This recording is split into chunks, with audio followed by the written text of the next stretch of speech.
Hi, this is Mary Humphrey, Life Breakthrough Coach. Today I'm talking about why victims stay in narcissistic relationships. And trust me, this is a really long list. And in the description below this video, I have linked to a blog post where I wrote probably a lot more information than what I'm going to share in this video. It's lengthy. It's very, very lengthy. As a advocate for victims, I all too often see blame placed on the victim for either not leaving the relationship or not breaking it off sooner. If you've never been in an abusive relationship, you may even wonder, why don't they just leave? Well, it's a really good question, and the reasons why they stay, it's lengthy. It's practically endless. Every relationship in every abusive relationship has a unique story behind it. Some may be similar, but it's uniqueness and it's lengthy. So here are the reasons why victims tend to stay in narcissistic relationship in no order of importance. The lack of understanding of what narcissism is a biggie. It's still out there, regardless of the fact that true narcissism is a growing and more frequent thing in our society today. There's still a lot of people out there that don't know what they're dealing with. There's a lot of people out there that are peddling the little wheels, saying if I do the right thing or if I say the right thing, this relationship is going to get better. And it's going to look like it did when I first met this person, and I want that back. And what these people just oftentimes don't realize is that they're dealing with a narcissist. And they can't change this narcissist. Now, I want you to know that true narcissists, those that have a narcissistic, diagnosed with a narcissistic personality disorder, NPD, they either often refuse to change, refuse to accept that their behavior is not appropriate, or they shift the blame to others, and usually that other is the victim. So often people victims are often in their relationships, down deep into the relationships before they put two and two together and say, hey, I know what I'm dealing with now. It has a name. It's narcissism. And then it's even tougher to break away from it because you know the narcissist so very well and you know what they're capable of. Often in a marriage, one of the victim, they're concerned about leaving the relationship because they want to protect their children. I've seen a lot of adult children point fingers at their parents and say, why didn't you leave? I had to live with this. But know that in narcissistic relationships, sometimes the narcissism goes on behind closed doors. And children aren't fully aware of what's going on, especially when the narcissism isn't guided, the narcissistic behavior isn't guided to the children. And it's maybe just something that's done behind the controlling and the manipulation is going on behind closed doors. So the victim thinks. I do think that the children are always in at least a small state of awareness. Sometimes it's huge. And I'm not sticking up for either end of this, of course. I'm just here to coach. And, oftentimes the victim's left to weigh it out. Is this bad enough for me to simply stick it out? Can I remove my children from this pain, or are they feeling the pain? Are they happy? Are they safe? If I stay, my children, I don't want them to suffer from the effects of a broken home. Which is worse? Which is better? And it's hard. It's very, very hard for a parent to make this decision. The next thing is fear. Again, no order of importance. Fear of the unknown. We all have a small amount of fear within us of the unknown. But when you're already abused, especially when your self-esteem is going down, the fear of the unknown can just weigh out over everything, and it can help you, park your feet in the ground, and you can't drag your own self out. Your feet are holding you down. The fear will sound like this. Where will I live? Will I lose my children? She has threatened me so many times. How is she going to react if I leave? After all these years, how can I make it in the world alone? And sometimes we're talking 20 years. Sometimes we're talking a lot, an entire life, sadly. We may be talking 5 years, 1 year, but nonetheless, how am I going to make it? I'm afraid of the unknown. Shame. Victims can be ashamed, and they typically often are, I should say, of being involved in a difficult relationship. We all want people in our lives, not that it matters to us so much what other people think, but we want people to know that we have a good relationship. We don't want people to know that, we're in a not so good relationship and we're sticking it out and we're sweeping it under the rug because we're still trying to sort this thing out. And I can't tell you what's going on with my relationship when I don't even know what's going on with my relationship. And then the gaslighting might be going on. You're too sensitive. Well, maybe you are a sensitive person to begin with. Maybe you're an empath. Not so sensitive that you can't have a relationship with someone, but maybe you really do have a loving heart. And then you start doubting yourself. Just how sensitive am I? But I'm going to get back to the point here. There's a lot of shame involved. There can be a lot of shame involved. And you need to take a good look at yourself and say, do I really have something to be ashamed of here? If the people that I love, my support group, those that I can truly trust, if they knew what was really going on, should I be ashamed of that? Would they shame me? No, usually not. Okay? And then some victims stay because they love. Narcissists are super good at love bombing. A new relationship goes really fast with them. Marriage comes fast. Steps in their relationship come fast. And they love bomb. They claim to be the best lovers on the face of this earth. And they have these grandiose ideas about themselves.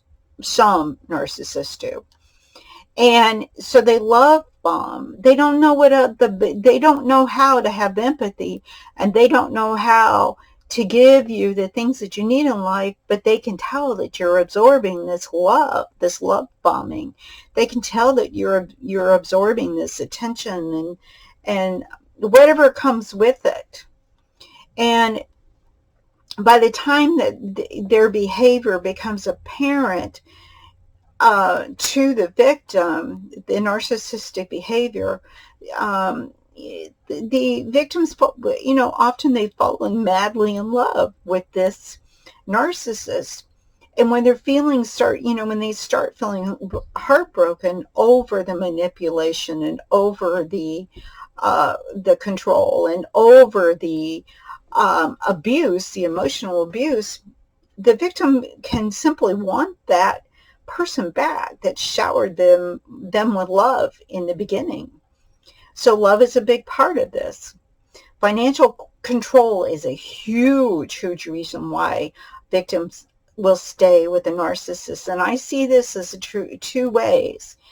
Some victims end up carrying the entire bill of the relationship. They'll make the house payments. They'll make the car payments. They'll take care of the children.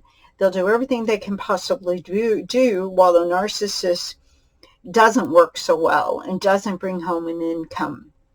But when finances, what happens with these relationships, often the narcissist will if the relationships end up, say, in a divorce situation, the narcissist will then say, well, she took care of me or he took care of me, and there's a stipend involved, or a stipend, however you pronounce it. And I need all this money because I did this and this all this time, and I need to be paid for this. And it's costly. Those financial, a victim might end up just paying out their nose just to get the narcissist legally out of their home. But let's look on the other side of this. Financial abuse. Financial abuse. The narcissist may take complete control of the household finances, from bringing home the paycheck to operating the bank account to hovering over the victim to ensure they have no way to earn an income. How horrible. I mean, this leaves the victim in a pickle, feeling unable to leave with no financial means. Just, if this is your situation, know that you're not alone. Just, you're not alone. Call emergency services if you're in danger of any physical abuse. Otherwise, seek help through a shelter or advocacy organization. Advocacy organizations can walk you through your options. Finances or not, you're not stuck. Then we have low self-esteem. And we know this is a biggie. Some victims enter their relationships with low self-esteem, and that leaves them vulnerable to manipulative abuse right from the beginning, and the narcissist picks up on this pretty quickly. But some victims lose self-esteem after they've been in the narcissistic relationship for a while. This can happen after months and months of verbal manipulative abuse and called gaslighting. Some victims are codependents. They know nothing better than emotional or physical abuse. So often these people, these victims were raised as children in an abusive or neglectful home. So sadly, these codependents believe that their needs are not worth being met. And then the codependent becomes an enabler as they do nothing to stop the abuse. And I beg you, if this is your situation, dear soul, please seek help from therapists or counselor. You just deserve so much better in life. Nobody deserves abuse. Nobody. And then there's faith. People can stick it out in abusive relationships, as marriage especially, when they find no backing in their faith that supports their reason to divorce or to leave. And even after the narcissist cheats, these victims may stick around, even though adultery is often a faith-based biblical reason to exit the relationship, or whatever religion you are. I can't speak for all of the religions. I can only speak for the Christian faith. But the narcissist only blames the victim for the infidelity, and with the gaslighting, sometimes the victims believe what's being said to them. I wouldn't have 1,000 other partners. Well, I'm exaggerating now. If it weren't for you being cold, if it weren't for you not giving me this, if it weren't for you, blah, blah, blah. So the narcissist doesn't take any responsibility for their behavior, and they shift the blame over to the victim. And it makes it really hard for the victim to sort it all out, even though they know that they're not causing this. They're not to blame for this narcissistic behavior.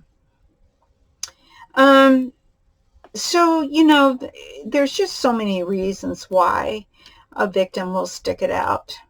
Okay?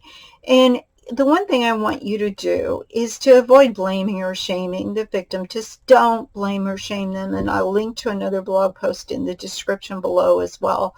Don't blame the victim of narcissistic abuse. It's a blog that I wrote on this topic.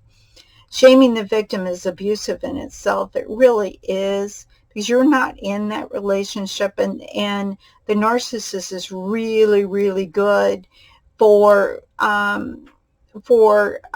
reflecting that they don't have narcissistic behaviors, and if they do, then it's the victim's fault. The narcissist will play the victim.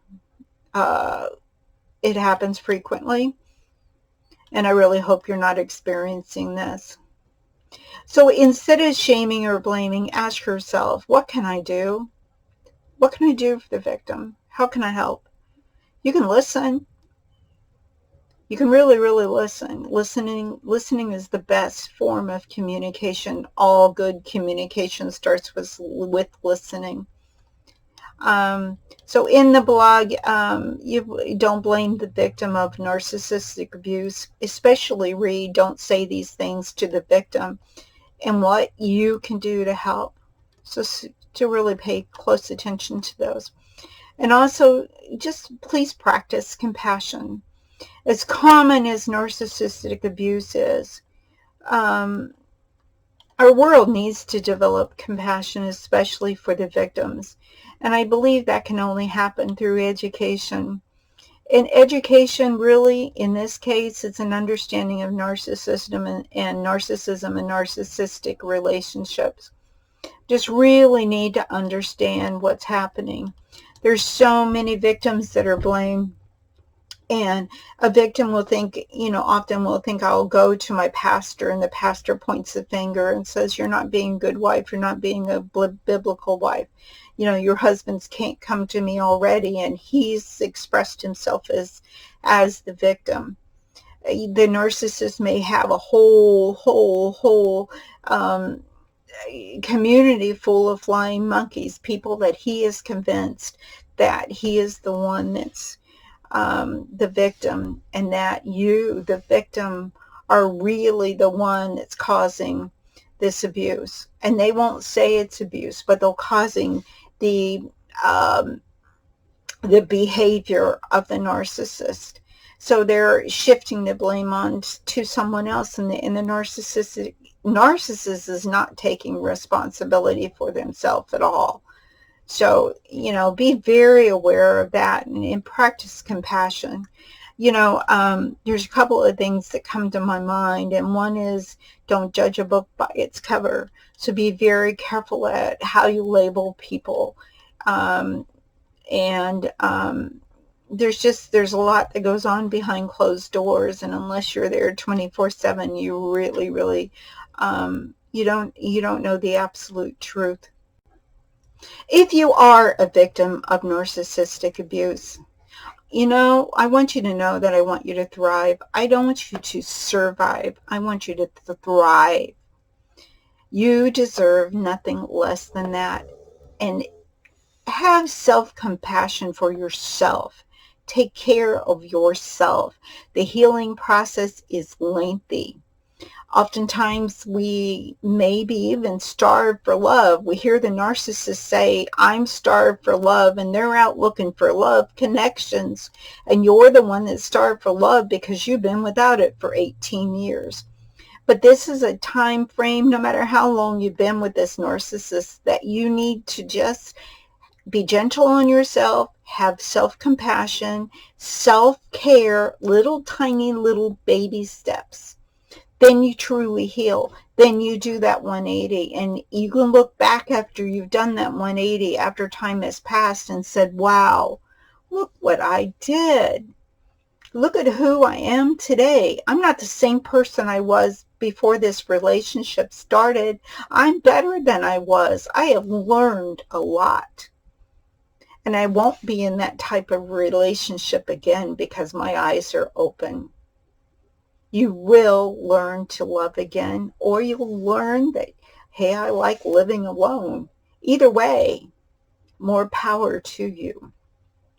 And remember one key thing. Dear souls, remember one key thing. The abuse is not your fault. And abuse is never, never, never okay. I hope this video has helped you, and I'll be talking with you soon.